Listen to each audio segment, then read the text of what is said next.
A trama de aniquilação acompanha a doutora em biologia Lena, professora da Universidade Johns Hopkins, que no presente ainda lida com a dor da perda precoce de seu marido militar em uma missão misteriosa, a qual a protagonista não tem grandes detalhes. Certa tarde, enquanto pintava o quarto que outrora fora do casal, um homem idêntico ao seu marido adentra sua casa, o que causa uma reação de extrema felicidade na protagonista em um primeiro momento, mas sendo logo substituída pelas dúvidas, que apenas aumentam ainda mais, pois o suposto Kane não continha quaisquer memórias acerca do tempo que permaneceu ausente, e logo após chegar em casa, passou a apresentar sinais de hemorragia, tendo que ser encaminhada às pressas para um hospital. Contudo, ainda na ambulância, Lena e seu marido sofrem uma nova reviravolta com a chegada de uma dúzia de carros do governo, que o retiram da ambulância forçadamente e o transportam para um complexo científico-militar, no sul da Flórida, onde a protagonista descobre o local em que seu marido esteve por todo esse tempo, dentro de uma bolha conhecida como o Brilho.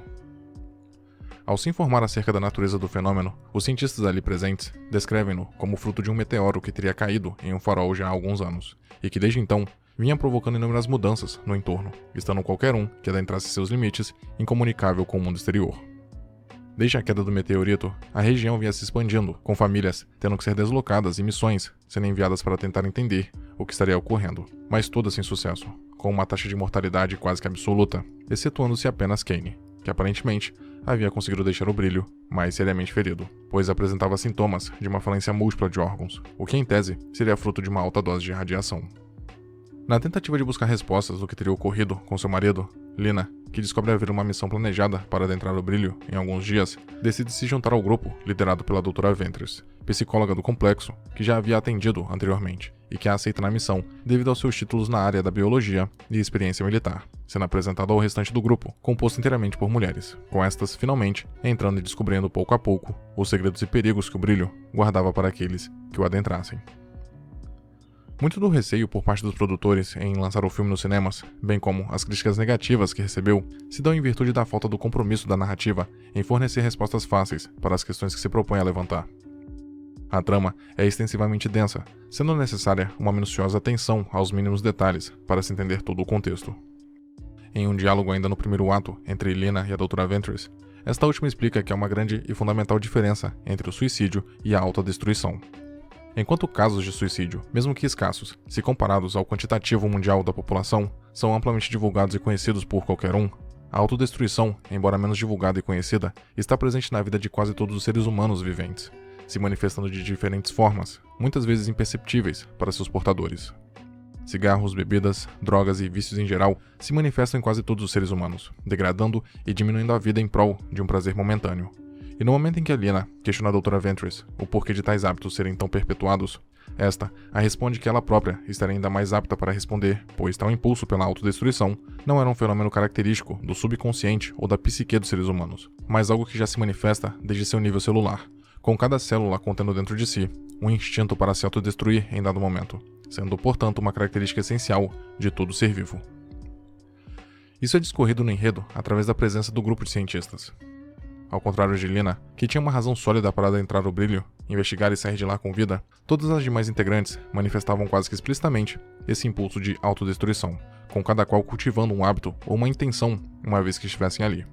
Não por mero acaso, essa propensão natural para se autodestruir foi o que permitiu que Josie e a Ventress se entregassem a esse ecossistema do Brilho mais rapidamente, pois entenderam a natureza da autodestruição e da mutação contínua dos seres, algo que foi entendido, mas apenas muito posteriormente, pela protagonista. O segundo ponto essencial, apresentado sutilmente na trama, se dá através da aula de biologia molecular que Lena ministra também ainda no primeiro ato. Durante a tomada, a protagonista discorre para seus alunos, apresentando slides, que todos os seres vivos nesse planeta e possivelmente no universo são formados a partir de células, cada qual com suas funções únicas e particularidades.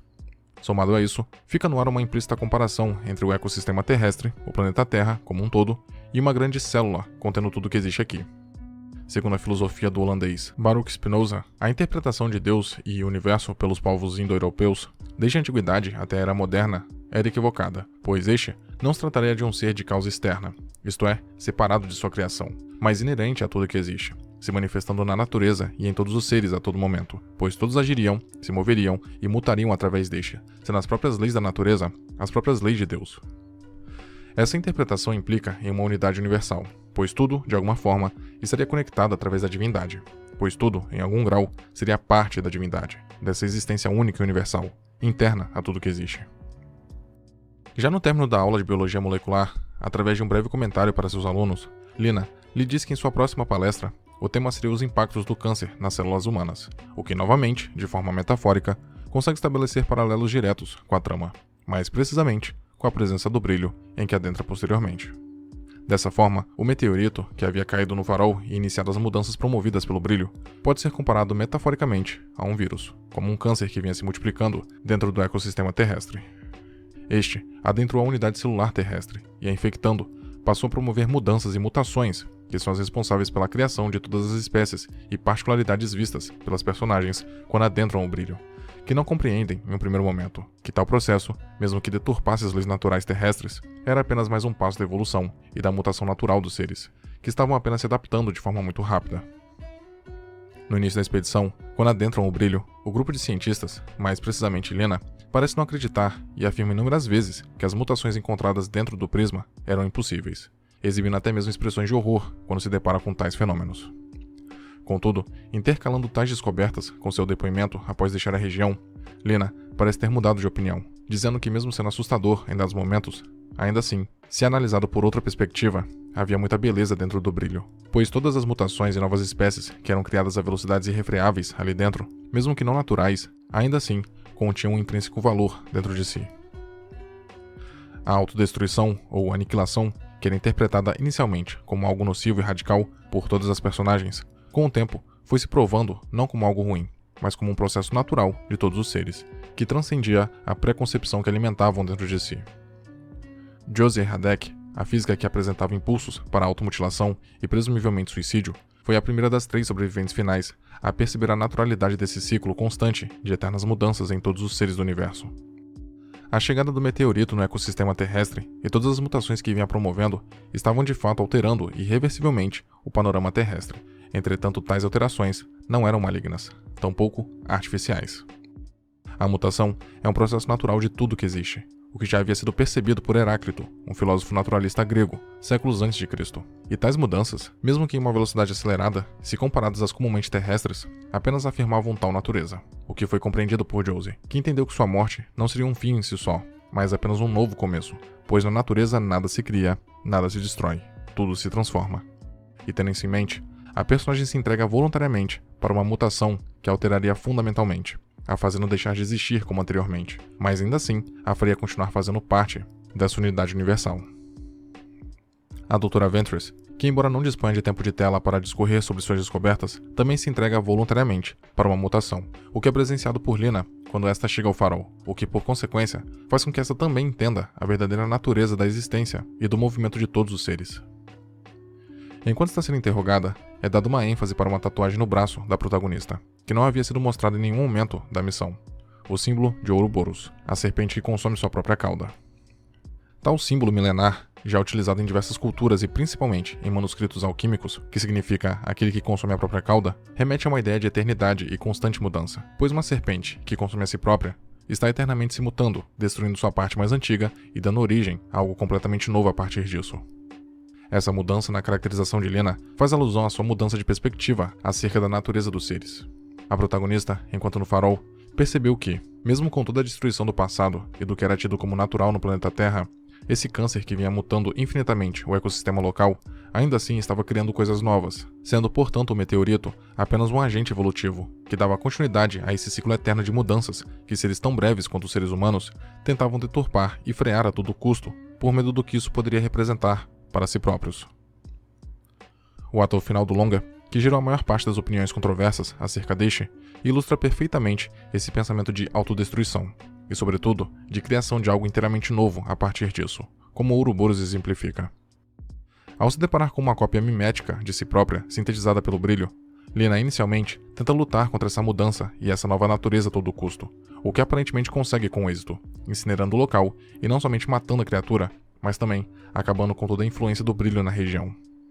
No entanto, no momento em que encontra Kane, o qual sabe ser uma cópia mimética de seu marido e não o verdadeiro, quando se abraçam, ambos exibem um brilho não natural em seus olhos, o que deixa o final em aberto, sugerindo que Lina poderia ser uma cópia e não a original, o que para fins filosóficos não importa. Sendo uma cópia ou não, Lena, no momento em que adentrou o brilho, mudou irremediavelmente. Suas mutações transcenderam o aspecto físico provocado pela radiação e pela refração de DNA dentro do prisma, mas se estendem também para sua mentalidade e personalidade. Seus pensamentos, preconceitos, conhecimentos e tudo o que achava que sabia sobre a existência foi destruído por completo e então recriado. A protagonista entendeu que sua própria existência era destruída e reescrita a todo momento, com todas as mudanças que ocorriam em sua vida, lhe impactando de diferentes formas e reescrevendo quem era, dando origem a algo completamente novo. O fato de ser uma cópia ou não importa, pois de qualquer forma, houve uma mudança irremediável na protagonista, e assim como todas as suas colegas de missão, esta continuou a existir de alguma forma. Shepard, mesmo sendo a primeira a morrer, ainda assim continuou a existir dentro do urso que a consumiu. Josie, mesmo se tornando um híbrido entre humano e vegetal, ainda assim continuou a existir dentro do ecossistema, o que também ocorreu com Ventress, que mesmo se tornando uma luminescência, contribuiu para gerar a cópia mimética de Lena. E a protagonista, sendo a original ou não, ainda assim continuou a existir dentro da cópia, ou simplesmente se mutando para uma pessoa completamente nova, o que é ilustrado por sua mudança de comportamento e caracterização, sendo tal mudança no fim irrelevante, pois quaisquer que sejam as mudanças, tudo faz parte de uma grande unidade, como um ser único, que engloba a natureza e todos os seres viventes, constantemente se devorando e se autodestruindo, para que assim possa se reconstruir e se recriar, como Ouroboros elevado a um nível universal. A aniquilação, mesmo se apegando a uma trama espacial e que emprega inúmeros conceitos de biologia, consegue ainda assim fazer questionamentos profundos acerca da natureza humana e da própria vida como um todo. Os personagens retratados, com todos os seus dramas, traumas e impulsos, no fim, mesmo lutando constantemente para tentar superar suas diferenças e provações, e em último caso, lutar contra a constante mudança em que estão inseridos, se mostram irrelevantes, pois a vida, mesmo que valorável para seres breves, como seres humanos, é apenas uma parcela ínfima da complexidade universal e apenas mais um fenômeno entre todos os outros. Se apegar ao passado ou tentar frear ou deturpar a mudança constante em que a realidade está inserida, é um esforço inútil e em vão, pois apenas aceitando a natureza de constante movimento de todas as coisas, como já demonstrado por Heráclito em sua alegoria do rio, pois nada permanece o mesmo em uma quantidade ínfima de tempo, é que se mostra possível para os seres humanos evoluir, pois se autodestruir é apenas o primeiro passo para a criação de algo ainda maior e melhor. Um ciclo eterno de renovação que permeia toda a unidade universal, que pode ser aceito de bom grado e utilizado ao seu próprio favor, ou temido e antagonizado como o brilho fora na trama, sendo a mudança, que é intrínseca a toda a realidade, considerada boa ou ruim, apenas uma mera questão de perspectiva.